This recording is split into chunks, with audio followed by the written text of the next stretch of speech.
Nicole Williams Esquire is gonna give us some feedback on these judges and some background on these judges. So happy to be here and look forward to this lively discussion with everyone.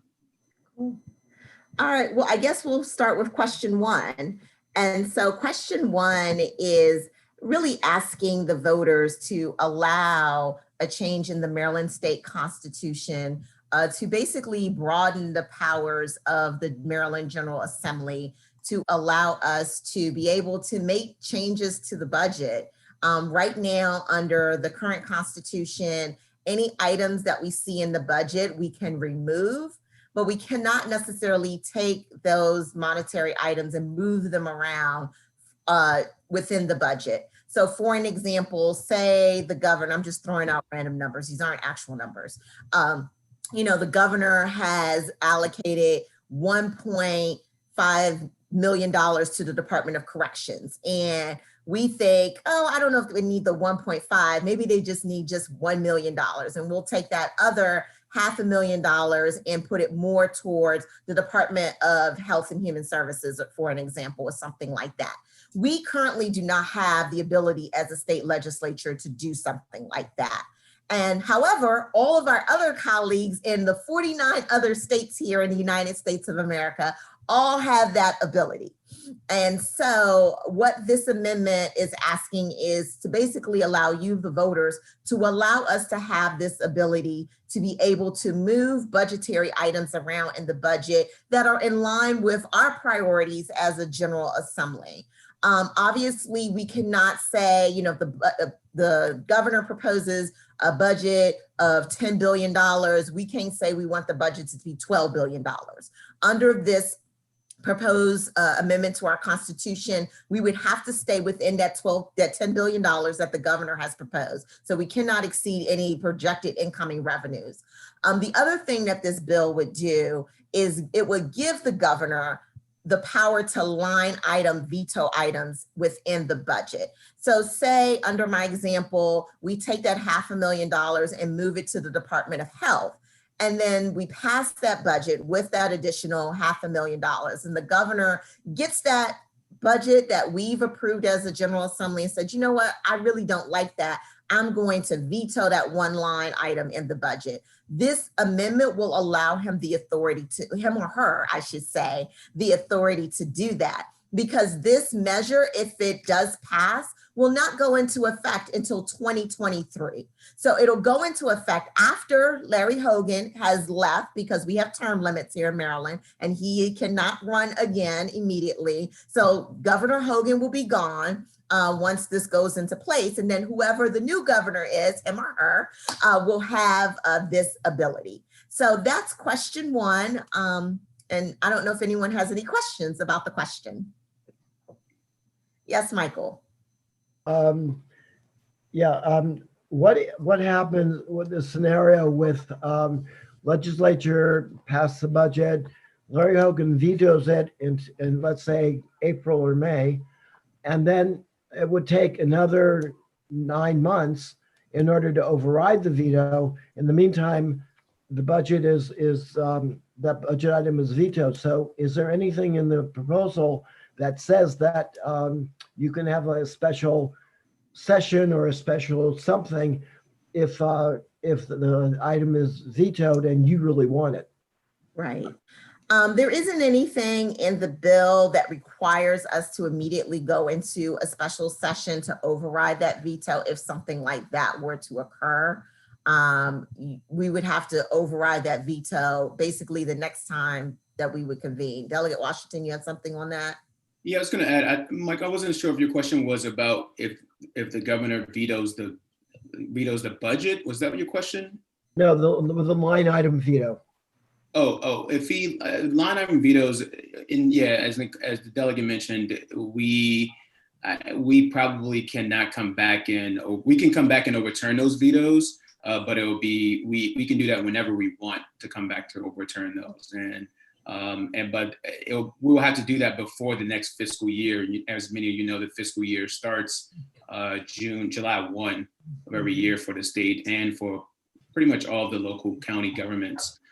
So we will have to come back sooner than later in order to overturn those vetoes. But I don't think the bill actually stipulates that and how that works. But can you do that if the fiscal year starts July 1st and he vetoes this line that you think is very important in May, then even though what's going to happen is the fiscal year will be mostly over before the next session in January.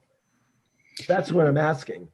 Yeah, we can also, what I'll also add here is that we can override vetoes if we pass the budget during the session. Obviously, we will pass it during the session. Where we pass it early enough during the session, we might be able to overturn those line item vetoes earlier on, like we've done with any other legislation that we pass. It gives the governor a certain period of time during the legislative session. We can override. He has to decide to veto it or let it become law. We'll probably set it up in a way that happens. But I'll get a answer to you directly on that specifically. But let me just say this: the governor right now is so powerful that we can put things into the budget right now, and it can be law. We can make it law that passes, and he can decide not to fund it or not to fund that. So we're already in a bad situation right now. He's done that with our education funding, with transportation funding. He's done it with the Red Line in Baltimore City. This governor has really wreaked havoc on our budget, and we're just asking to be placed in line with, as Delegate Williams mentioned, with our 49 other states out there. So you're recommending a yes vote for question 1? Yes, I'm in favor of question 1. So I am recommending a yes vote.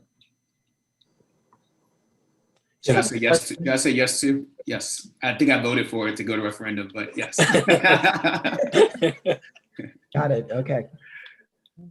Conrad, I think you had your hand up. Yes, if we take Nicole's example and then $500,000 that you would want to have changed to another category, and then you have the governor saying, nope, I'm not crazy about that. Would then the total budget be $500,000 less, or does he have to make up somehow the $500,000 that he's not spending? I mean, does the total, when the state legislature does pass the budget, does the total number of the budget have to be the same, or can the governor just basically say, well, I've got an amendment here, but I'm not approving it, so it's going to be a total $500,000 less? Or does that amount have to be somehow taken into consideration? Reallocated somewhere else is what you're asking? Yeah. Okay. I'm not 100% certain on that one. I don't know, Delegate Washington, if you know, or if it's just going to, if the budget is just going to be $500,000 less on that. I'm sorry, I was trying to get an answer to Michael's previous question. No, so the question. Conrad, related. Yeah, so the question is if under the scenario I mentioned earlier, if that $500,000 is moved to say another agency, and then the governor says he doesn't like the fact that there's an additional $500,000 in line items, that $500,000 out, does he have to then move that $500,000 somewhere else? Yeah. Or does he, or is just now the budget, now $9,905,000? No, 9 billion. Anyway, my math is off. This is why I'm an attorney. So, and you're not on the budget committee? Yeah, that's so why I'm on judiciary. Yeah, so neither of us are on the budget committee on appropriations, but I would suspect that would be, the line item would not, if you line item veto a project, it will be just that project. And right now the governor can only line item veto capital improvement projects. So those are construction projects, things of that nature. So he'll be able to line item veto that entire project, not just the addition, but the entire project. So it wouldn't be the addition that comes in the project itself, because he wouldn't necessarily see the addition. I mean, he will see it because the numbers would be different from his, but he wouldn't be able to line item just that $500 increase, but he'll have to line item that specific project itself. Oh, okay. Wow. But on balance, both of you, He can also, as Michael was saying, but what he could do is also just not spend the extra $500, right? And then it goes back to general funds. Right. So, that's the liberty of the governor. That's how government works. And so you don't have to use all the money that's allocated to a specific project if you can go under the allocation. okay. And I'm getting But on balance, it's not perfect, but it's definitely an improvement. Yeah. Mhm. Any additional questions? No? I have a question. This is Deborah. Sure. Yeah, so the question I'm just trying to figure out what's the advantage here. Okay, in 2024, the governor, whoever the governor is, can present a budget. The assembly will make recommendations to not go with that and make their own suggestion. But then the governor can come right back around and veto the assembly. So I'm trying to figure out what advantage are we having by this, because the governor seems like it's still going to have too much power. Yeah, I guess it's just to allow the General Assembly to have a greater voice in the budget process. Just like, and the process is really the same, will be the same if this passes as any other piece of legislation. Even if the governor every year, he will propose bills, and we as a General Assembly can either say, yeah, we agree with the governor's bills that he's proposing, or we disagree with them. And if we, or any bills that we bring up on our own, we pass those bills, and then he can veto those bills, and then we can come back and override those vetoes. So I guess it's just the purpose of the line item veto is just to add some checks and balances to the system. Sometimes when we pass things that the governor might not necessarily 100% agree with, he doesn't always necessarily veto them. He may just allow them to go into effect without his signature, which also sends a message, but it still becomes law. And so he has to determine whether or not politically that's something that he wishes to do. One of the things, we advocate why we want this is because we're elected by our constituents. And so we want to make sure that as delegates and as senators, we're representing the will of our constituents in all phases of the process, including the budget. So. Can I just add something to that too? What I'll say is that, look, we can override, right now the governor can override he can veto line items on our budget for capital improvement projects. Right now, that's because we have a say in capital improvement. We can move money around in capital improvement dollars. When it comes to the operational budget, which is the larger piece of the state budget, our state budget is $46 billion. And so what we're asking for is the ability to move around funding and prioritize based on the values of our counties, of our communities, and of our people. So for instance, if the governor wanted to give more tax credits to biotech companies that are making billions of dollars every year in the state, and we wanted to invest in education or affordable housing, we wouldn't be able to move that money right now without this measure. We would have to get another governor in there in order to have our priorities set by the governor. Under this, it puts us in line so that we're able to prioritize based on the issues that are really important to our communities. And so, yes, there in government there should be checks and balances, which is why we provided the governor the ability to line item veto and not just completely veto which is in line with what we're currently doing in the capital budget. So as I found out just now, we can actually override his veto during the next session, which the fiscal year still does not end in the beginning of the next legislative session in January, or we can do it during that time of that same legislative session. So this gives the legislature more power to be able to make sure that under whatever governor we have, a Republican governor we have right now or a Democratic governor, it gives us the ability to prioritize based on our values. And the $46 billion we have is a lot of money that's coming out of your pockets, and we want to make sure it aligns with your values. Yeah. All right, thank you. All right, Conrad, I think I found the answer to your question. So I says, if the governor vetoes a budget item that was increased by the General Assembly and the General Assembly does not override that veto, then the level of funding for that item would revert back to the amount proposed by the governor. If the Gotcha. governor vetoes a budget item that was added by the General Assembly and the General Assembly does not override that veto, then that item becomes void. Got it. Thank you. Michael, I see your hand. Yeah, I'm sorry, just one quick question. Deborah made me think about this. If we're concerned about I understand the governor of Maryland is the most powerful governor in all the whole country. Is there any desire at all to kind of reduce that power? And if so, is there a plan to do another constitutional amendment maybe next year or whatever to kind of even things out a little bit so that the governor doesn't have so much power? Is there any interest at all in doing that? I haven't seen any legislation regarding that to strip the governor of any of his additional other powers. I'm not aware of any bills. I don't know. Delegate Washington. Strip him of what power? I'm sorry, my room was going black, so I had to brighten up the room a little bit.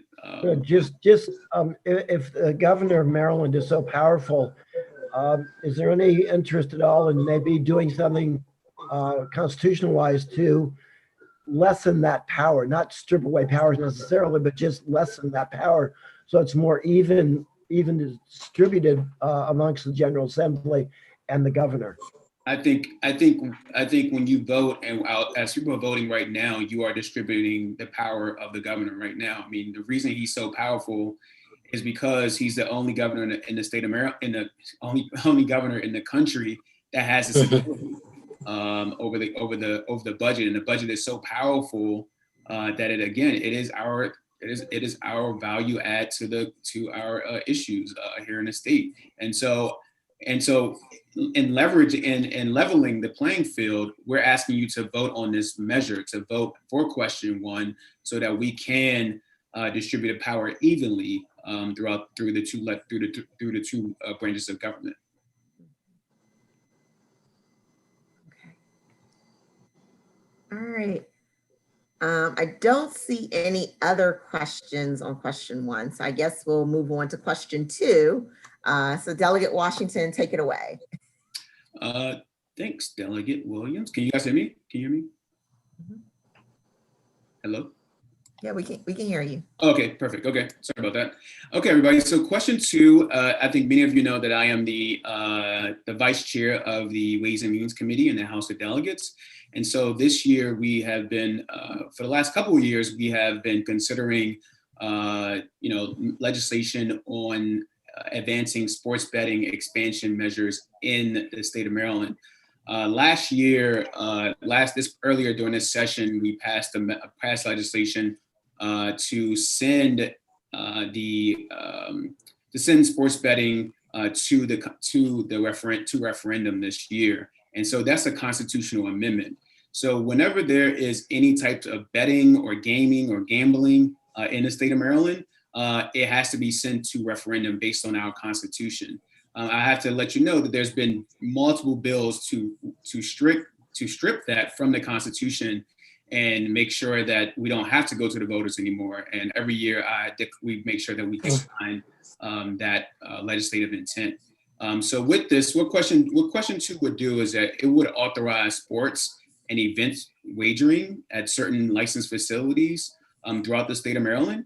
And so that's simply put, that's what it does. It will make sure that it will authorize the state and authorize the General Assembly to pass legislation and authorize us to be able to create sports betting here in the state of Maryland, similar to what we've done with lotteries, similar to what we've done with casinos, and horse racing, all of those things that are betting, that are gaming, that is gambling.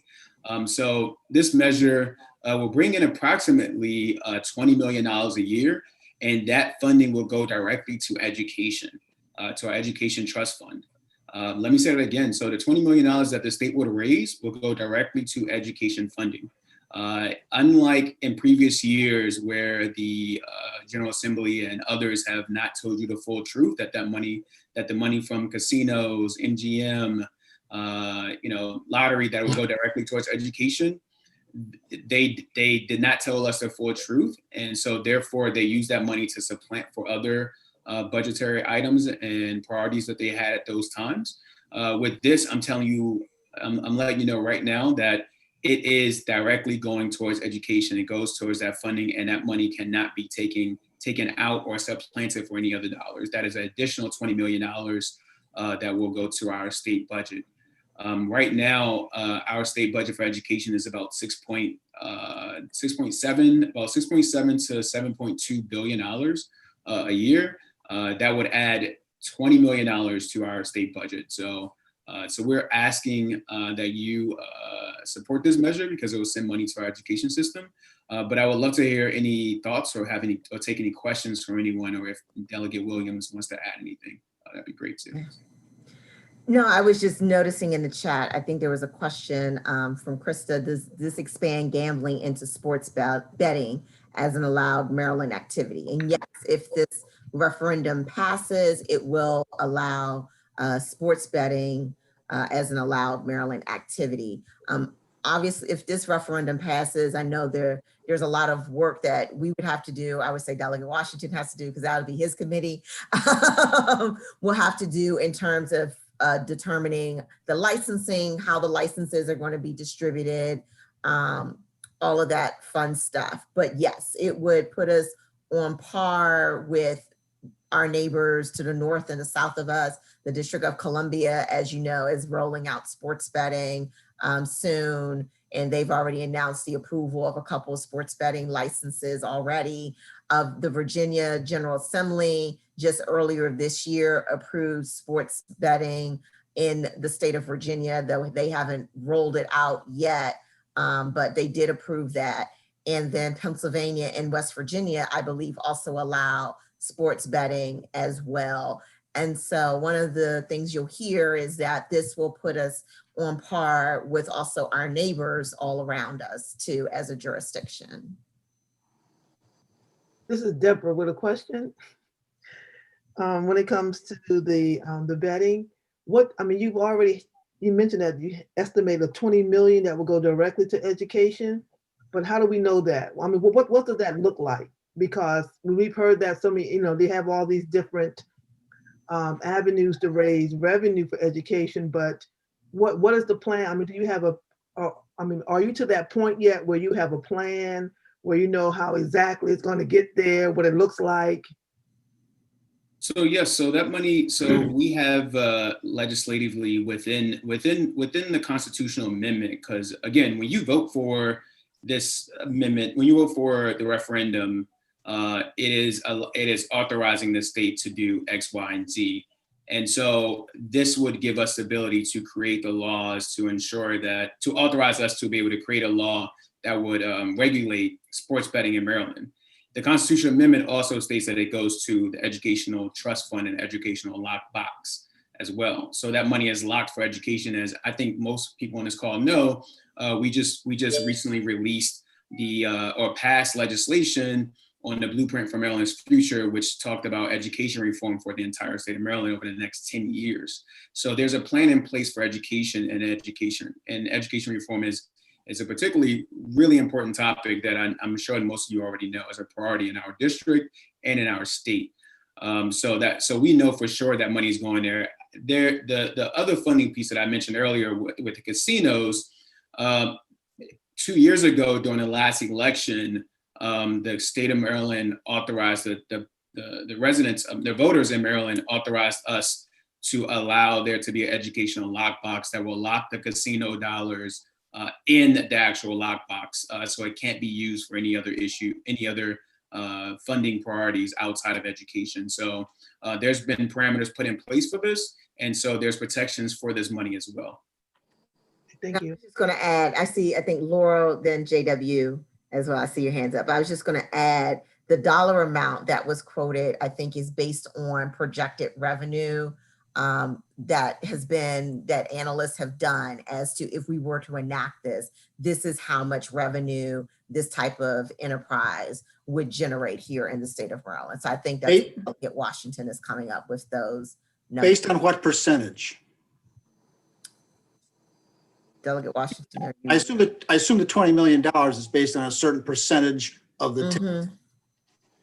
Yeah, so it's a certain percentage of the revenue estimate from the amount that will come in. So there's a split between the license holders and the state. And I have to get that back to you on what that percentage looks like on. Right. The question is, what is the percentage and who set that percentage? Who decided on the percentage? The legislature will decide on the percentage.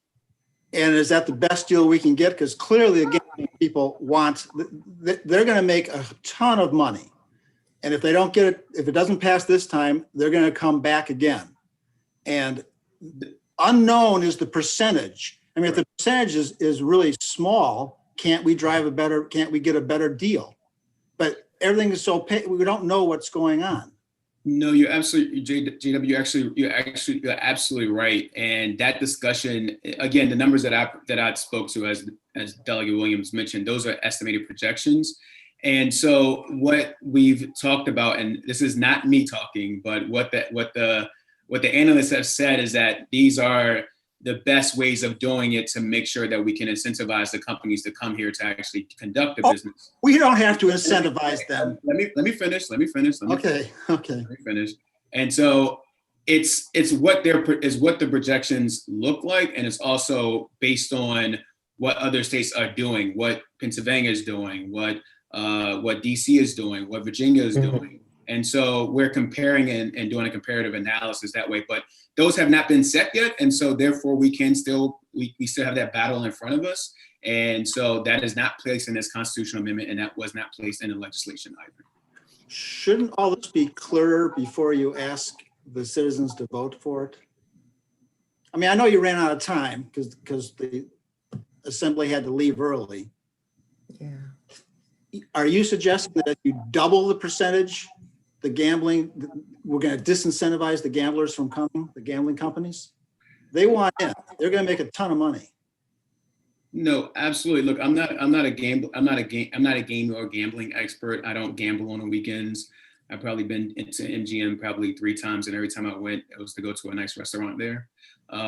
So we have to get back to you and Jay. And Jay, if you want to come to Annapolis with us and sit with me and have these discussions. Yeah. My name's John. It's John. Sure. I tried to change the JW to John, but yeah. Yeah, it's all good. Look, we are going to. We still have time to make that discussion. I don't have the analysts in front of me to be able to argue with you about what the best options are for the state.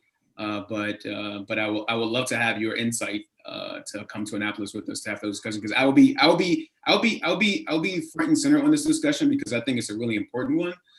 Obviously, because also when it comes to new licensing or new enterprises in the state of Maryland, we want to make sure that there are racial equity opportunities there, and there are opportunities for minority communities, and honestly, there's opportunities for Black African Americans in this state to be able to take advantage of this opportunity and this new enterprise. So we have been working with different partners from around the state and around the nation to ensure that there's equity within these licenses, and they're all not given to old white men, like most of our licensees are. And Absolutely. And so that has happened multiple times, and it's currently happening with medical marijuana. And so we just cannot allow that to happen for a new industry in the state of Maryland. So I'll be leading on that charge in the Ways and Means Committee when this bill comes across our desk. I'm not the sponsor of the bill, but I will be taking it seriously, and so does the Black Caucus of Maryland too. I'm totally supportive of that, but that's a whole different subject than you said. I think it's the same subject, honestly. We want to incentivize the companies to come in. And I have a strong suspicion if we doubled the state's take, doubled the percentage, they would still be incentivized to come, because they're going to make a ton of money. And my fear is down the road, when they're making a ton of money, mostly from poor people in this state who gamble, that we realized that we could have gotten a bigger, higher, the state could have gotten a higher percentage and education could have gotten more. That's my concern. Got it. Point Okay. taken. Well, yeah, I mean, all those things will be negotiated when we get to that point. The percentage is still to be negotiated? I thought that was, the percentage is still to be negotiated. Correct. Yes, that's what I said earlier. Yes. Laura, you had your hand up, I think. And then Michael might have a question too.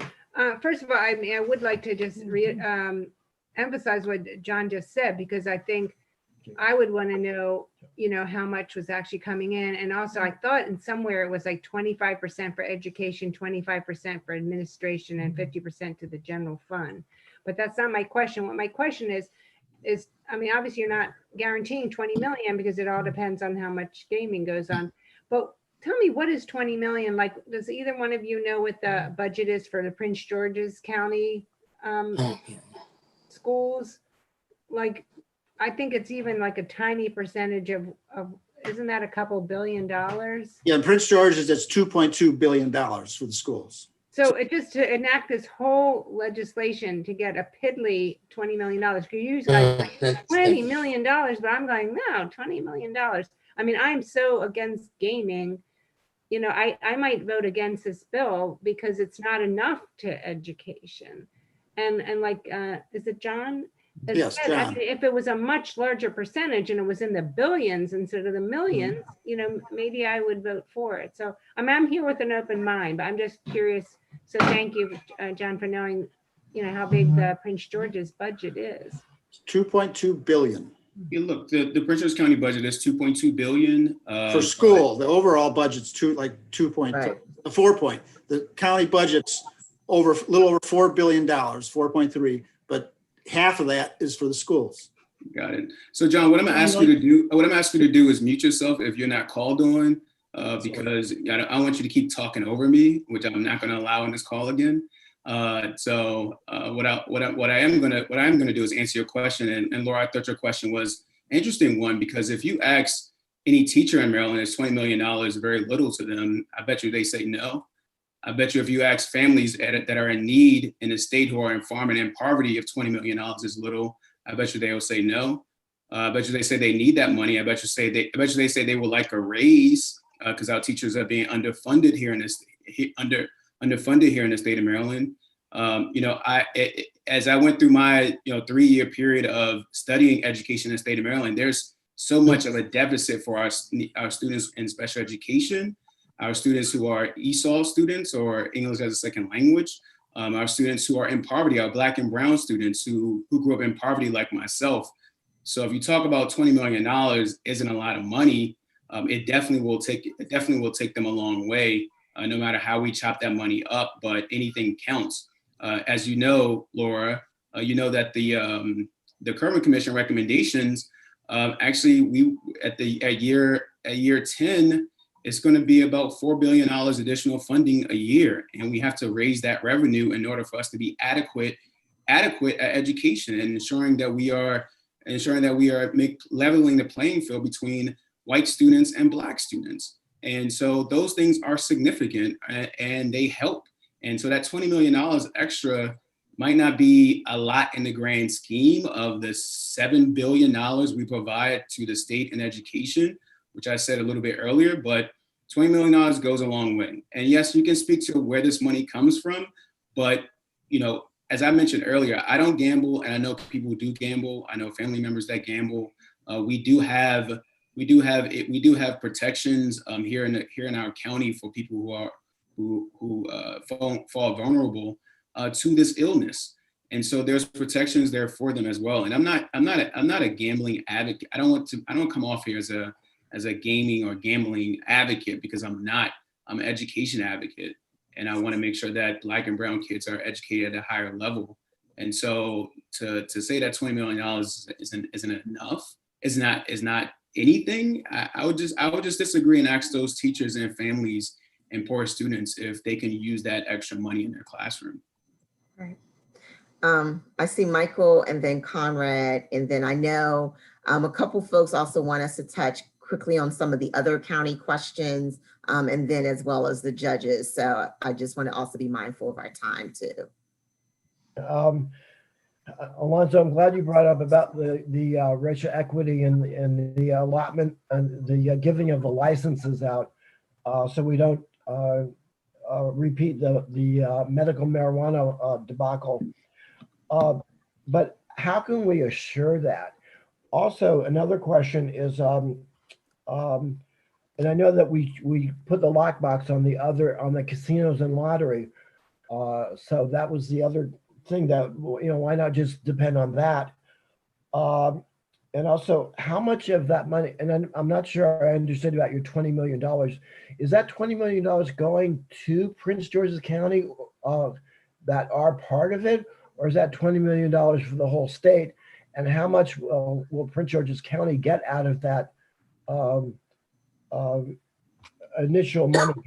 And the last thing is that the tobacco settlement was supposed to include money for tobacco education. Is any of this money going to be used for education or helping people who do have a gambling addiction?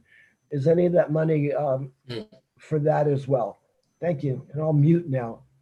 No, thank you for the 20 questions, Michael. I appreciate that. Let me try to get to one through five first. The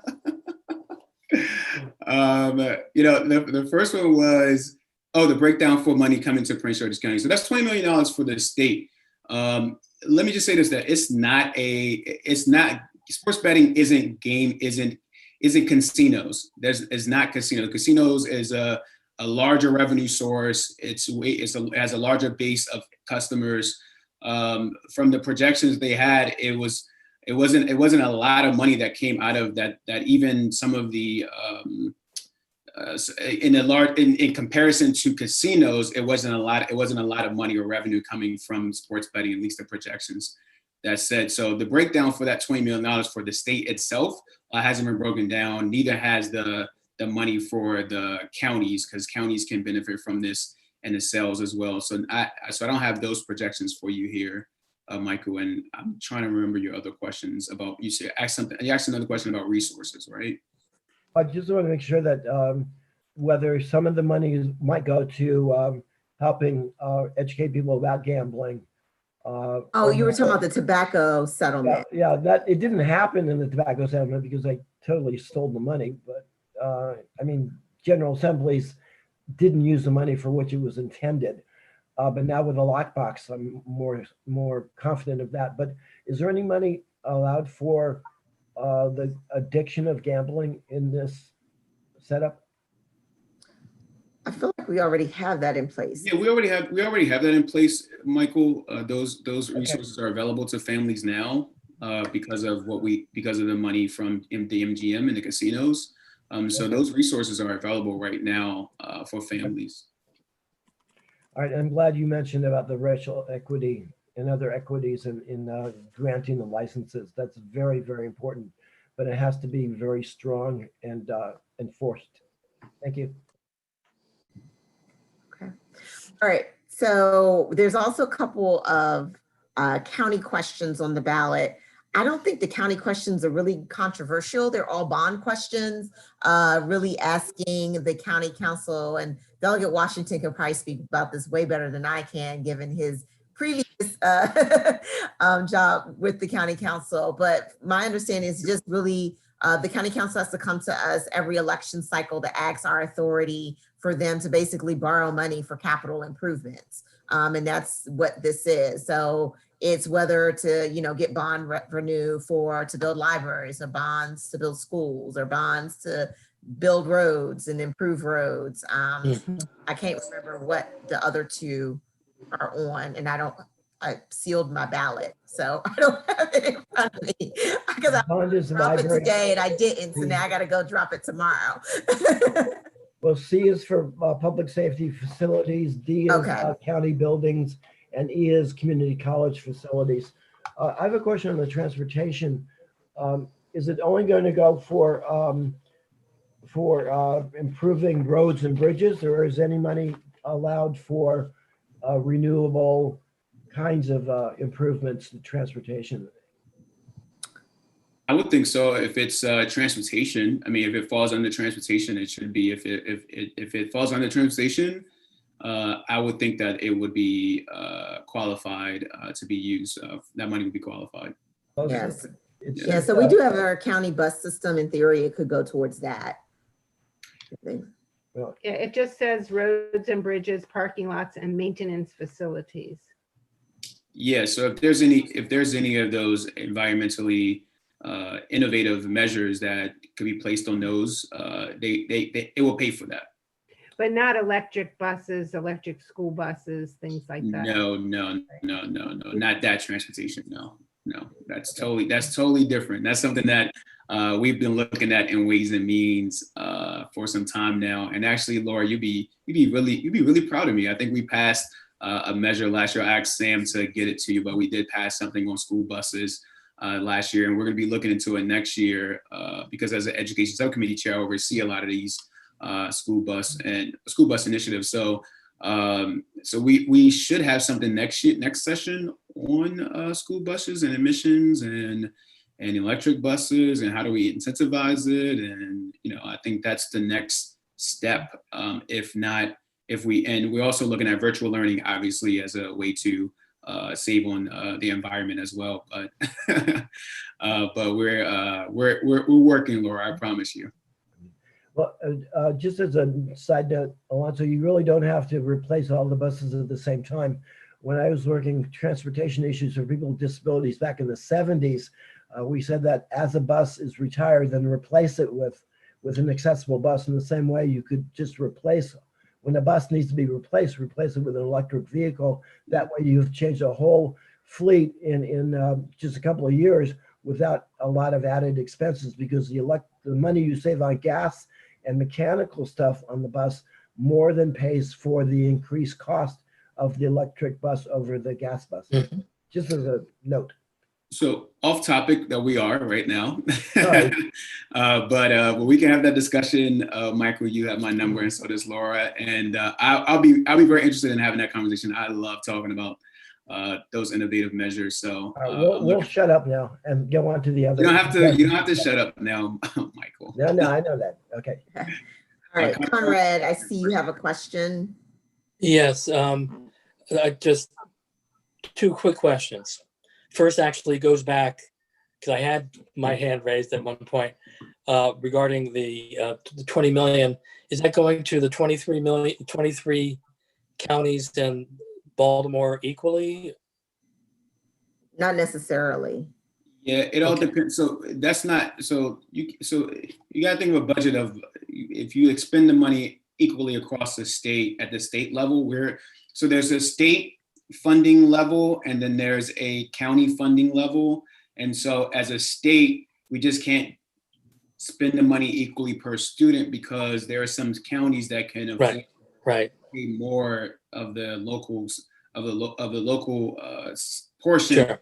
of the students' education, and so it won't be split evenly. It'll be split based on need On need. and we already have Okay. a plan for that, which is the blueprint for Maryland's future. The other aspect about that I was thinking is that I imagine that most of the sources of the revenue from the gambling will take place largely, I would imagine, in our county. So the funding that's being derived to, right? I mean, aren't most of the, like Laurel and, well, there is Pimlico and so forth. Anyway. But there's also Deep Creek as well. They have a casino there, so they may want to have Okay. betting out in Western Maryland. So- At this point, we don't know where the locations, Okay. And then on the Michael's point about racial equity, Prince George's County, 20 years ago was 1.5% Latino. It is now 17, 18, approaching 20%. So in terms of the racial equity, then the Latino population needs to be taken into account as well. And then Absolutely. third, on the electric buses idea that Michael raised, I was a member of the Electric Vehicle Infrastructure Commission. So I would imagine that they will be involved in looking at what the potential is in terms of, moving into a more non-fossil fuel reliant source of transportation. So that may be kind of an assume, but I just wanted to make the plug for the Electric Vehicle Commission as well. Got it. Cool. All right. Okay. The other thing that's on the ballot that I know a lot of people have questions about are the judges. So there are 6 individuals who are running for 5 positions. And so the question becomes, who do I vote for? And so I've seen, so there's 2 groups of folks, I guess you can kind of lump them into 2 different categories. There's a group of folks who are running for judge that are known as the sitting judges. And then there's another group of individuals who are running who are the non-sitting judges. So I'll start sitting judges, and I did happen to pull up a sample ballot on my computers so I can name all the names. Okay, so the sitting judges consist currently of Watonya Curry, Sharon Grayson Kelsey, Jared McCarthy, and Kathy Surratt are the sitting judges. And what that means by sitting judges, meaning those 4 individuals are currently judges on our circuit court here in Prince George's County. They were previously appointed by the governor to serve on the circuit court here in Prince George's County. And they went through what's known as the vetting process in order to get the appointment by the governor. And what that vetting process includes is that whenever the vacancies are announced, and they are announced on the Maryland Judiciary website, and it'll give you a deadline in which you need to submit your resume for consideration. After you've submitted your resume for consideration, then the list, once that deadline passes, the list of all the people who have applied, there is a commission of individuals that will review all of the individuals. They will actually physically interview and also review the backgrounds of all the individuals who have applied. And so that's just a regular judicial appointments commission. But in addition to that, you also have all of the various bar associations within the county that will take that list to the members of their bar and to the members of that bar association and say, hey, whether we're talking about the Prince George's County Bar Association as a whole, or the Women's Bar Association, or the Jewish Bar Association, or the J. Franklin Bourne Bar Association, which is our African American Bar Association here in Prince George's County. The names of all of those candidates, because I get the emails whenever this happens saying, hey, we have a list of candidates and we need your vote to vote for, who the ones that you like the best. And you're supposed to base your vote as an attorney based on your experiences and interacting with these other attorneys who have put their name for consideration, what you know about them in terms of their temperament, what you know about them in terms of their legal acumen and things like that. So they're vetted not just by the commission, but also by their colleagues who are members of the bar association within their respective counties. And, each separate bar association will give to the commission their input about who they think would be the best representative for their particular community on the circuit court. And then, like I said, those names then get sent to the governor, and then the governor makes the final decision. So that's the process in which the sitting judges undertake. The individuals who are not the sitting judges are the other 2 individuals that I did not name, who are also listed. April, and I don't want to mispronounce her last name, but April is one of the individuals who is not a sitting judge, as well as Gladys Witherspoon. Obviously, I shouldn't say obviously, but they're both attorneys. In order to apply, you have to be an attorney. So they do pass that threshold. But they haven't gone through the vetting process. And so that's something that you need to keep in mind. I'm not saying that they're bad attorneys or anything like that. I've heard a lot of good things about Ms. Witherspoon as an attorney. She does have some trial experience from my understanding, including dealing with jury trials. She's also, I believe her mother is Dominican. And so she also is bilingual as well, is my understanding. The other young lady who is running, I believe, has a background in intellectual property law, patents, and copyrights and things like that. But that's my understanding or knowledge about the other candidates who are the non-sitting judges. So yeah, I don't know if that helps any. Yes, Michael. Do you know which governor appointed Curry, Kelsey, McCarthy, and Surratt? I know Kelsey and McCarthy were both appointed by Governor Hogan. I'm not certain about Curry or Surratt. Surratt was not appointed by Governor Hogan. Surratt's been on the bench for a number of years. So I'm pretty certain she predates Governor Hogan. And I don't think this is her first time coming up on the ballot either. So I think she's been elected previously. Kathy Surratt has been elected previously to retain her position on the circuit court. Curry, I'm not 100% certain. She might have been under O'Malley, but I'm just not 100% certain about that one. Where would you suggest we look for their decisions and how they ruled on stuff? What's a good resource for that?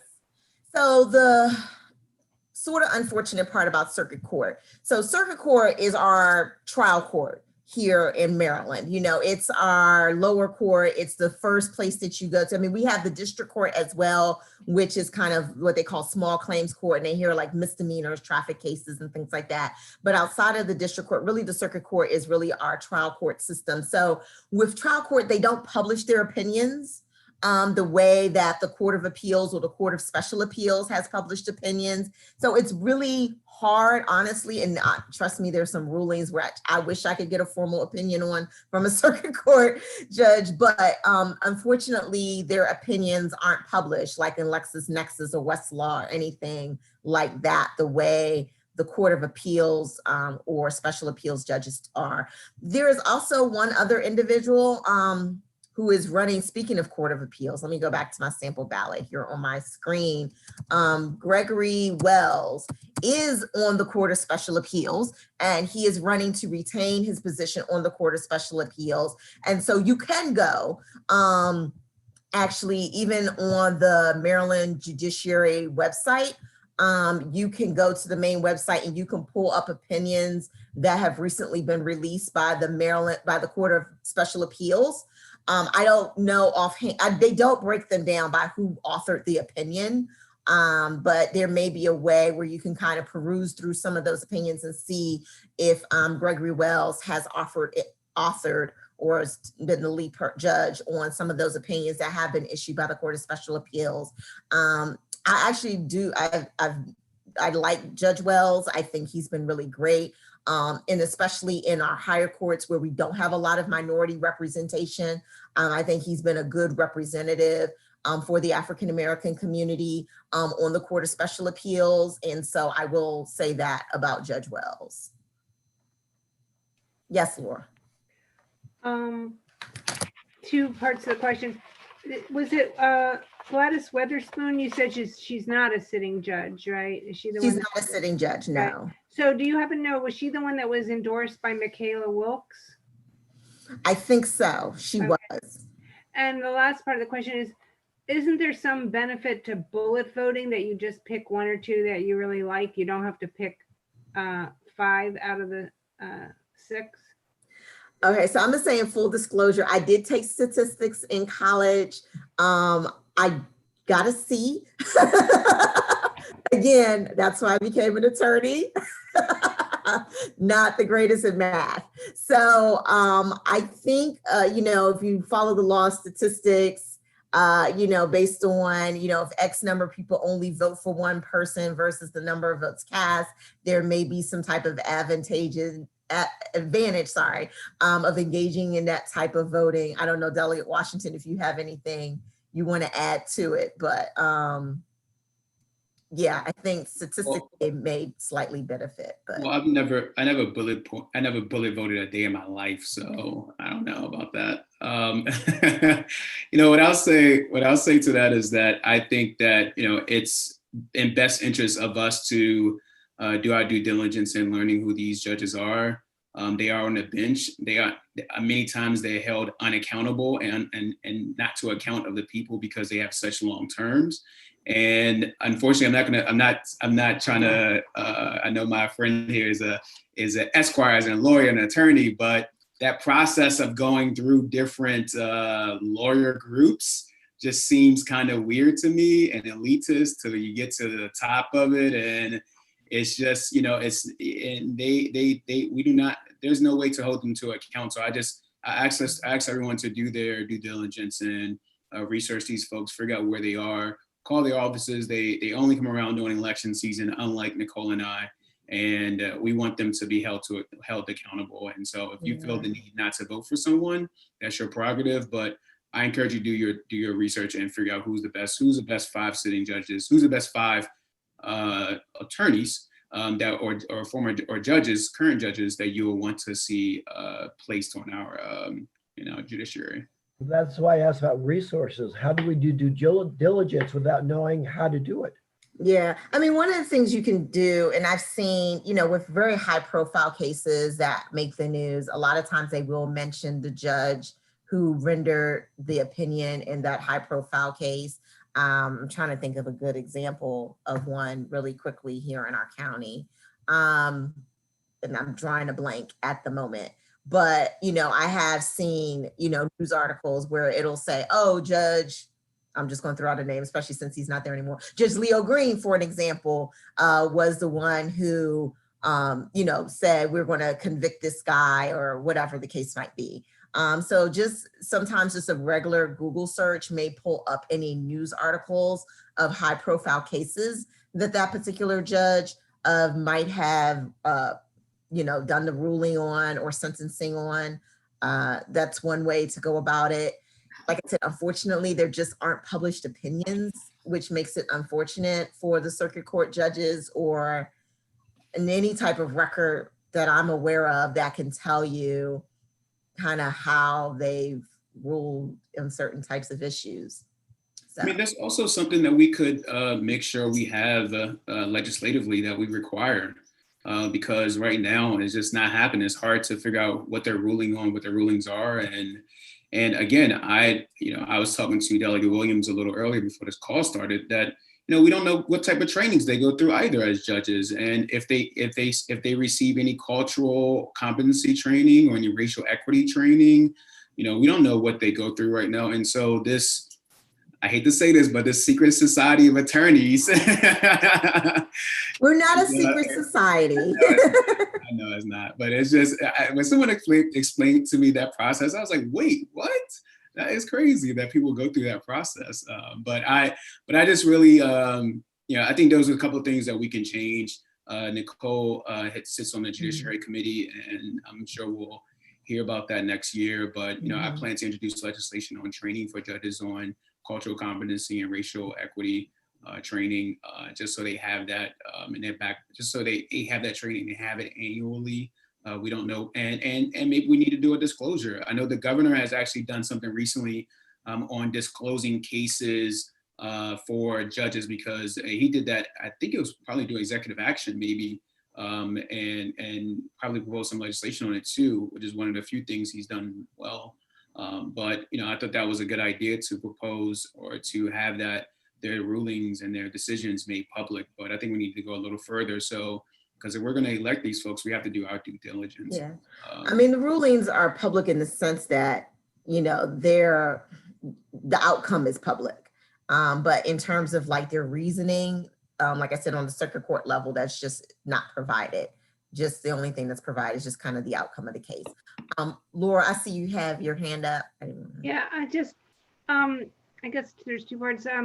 I'm curious why neither one of you is willing to give an endorsement. Like Michaela Wilkes was very, you know, upfront about who she was supporting. And do you know if Our Revolution Prince George's is endorsing any of these people? Because it's always nice if a person or an organization kind of does the research, you know. I just don't think between now and the time I mail my ballot, I'm actually going to be doing Google searches on judges. So is there a reason why the 2 of you aren't willing to endorse? I mean, you know, I've given kind of my background on them. I don't, you know, I think they're all good people. I'm a little torn personally.